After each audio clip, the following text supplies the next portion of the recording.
Article 82 है sir, जो adjustment of each census की बात कर रही है और सीट बढ़ाने की बात। सब पढ़ लीजिएगा इस आर्टिकल को। इसमें कहा गया है कि 2026 तक सभी चीजों को हमने फ्रीज कर दिया है। आप अनकॉन्स्टिट्यूशनल काम करना चाहते हैं, आप उसके ऊपर जो है कहते हैं कि 2024 से लागू कर दीजिए।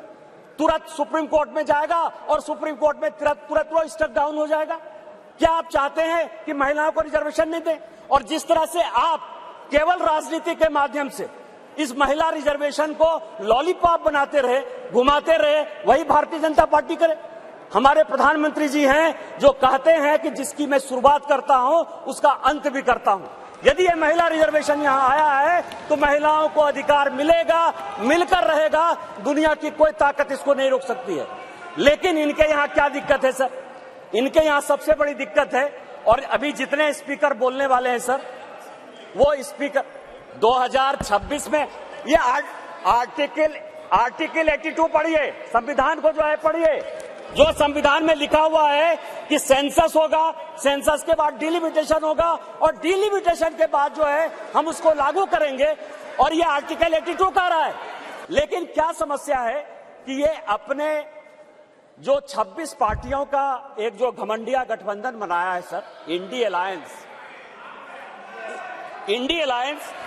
उसके सारे नेताओं का मैं भाषण पढ़ रहा था।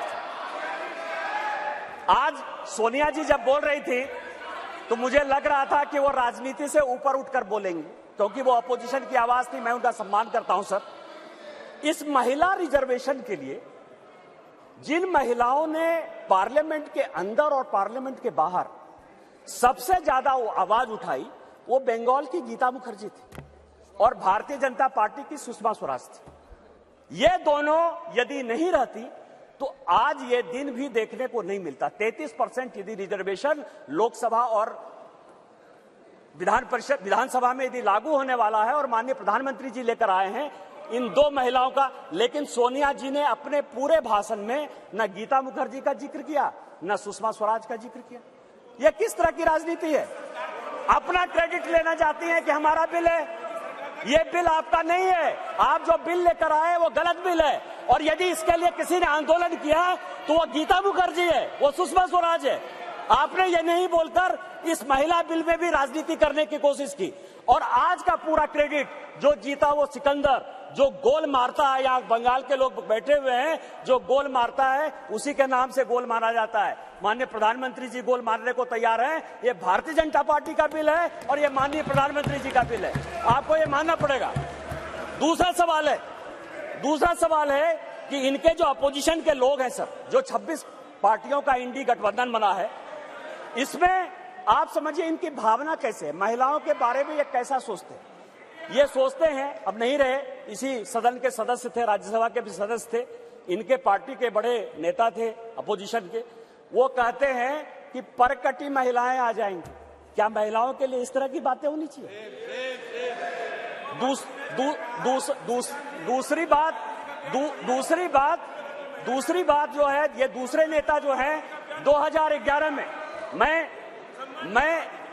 मैं अध्यक्ष जी आपको दो कहानी बताना चाहता हूं, और ये वर्षों से मेरे मन में था। इस पार्लियामेंट में 2 बार संजोग से मैं 2009 में सांसद बनकर आया, अनुराग ठाकुर जी से लेकर राजनाथ जी सबों के साथ काम करने का मौका मिला सर। 2011 और 2013 में 2 भयंकर घटना हुई इसी वेल में। 2011 में जब 2010 में ये बिल पास हो गया राज्यसभा में, और जब यहां 2011 में जिसको कि ये लागू नहीं करना चाहते थे बिल लेकर आए, और जब बिल इधर से इंट्रोड्यूस हो रहा था तो इन्हीं के सहयोगी दल के सांसदों को इसी कांग्रेस ने इसी वेल में पीटा सर। 2 बिल था, एक महिला रिजर्वेशन का 2011 में, और 2013 में प्रमोशन इन रिजर्वेशन। और प्रमोशन इन रिजर्वेशन में मैं जब बात करूंगा तो ये पूरे के पूरे बेंच खड़े हो जाएंगे सर। यही वी नारायण स्वामी बिल को पेश कर रहे थे, समाजवादी पार्टी के यशवीर सिंह, शेड्यूल कास्ट थे सर, ये कहते अधिकार की बात, शेड्यूल कास्ट शेड्यूल ट्राइब की बात करते हैं सर। यही यशवीर सिंह यहां पार्लियामेंट में उस तरफ से गए, वी नारायण स्वामी का उन्होंने बिल खींच लिया। इस पार्लियामेंट में इसी लोकसभा में सर सबसे पहले बेल में यदि उसका कॉलर पकड़ने के लिए कोई आया तो यही मैडम श्रीमती सोनिया गांधी जी थे और नीरज शेखर वहां खड़े थे, मुलायम सिंह यादव बाहर थे और मैं वहां से कूद कर टेबल पर आया और मैंने कहा कि आप यहां की तानाशाह नहीं है, आप यहां की रानी नहीं है, इस बेल में आप मारपीट नहीं कर सकते हैं। और इनके जो इतने लेफ्टिनेंट थे बिलास मुतेबार से लेकर सबों ने उनको पीटा। ये दोनों घटनाएं जो है, चाहे महिला रिजर्वेशन का हो चाहे ये प्रमोशन रिजर्वेशन का हो, ये पार्लियामेंट है सर, सबको सत्य बोलना चाहिए।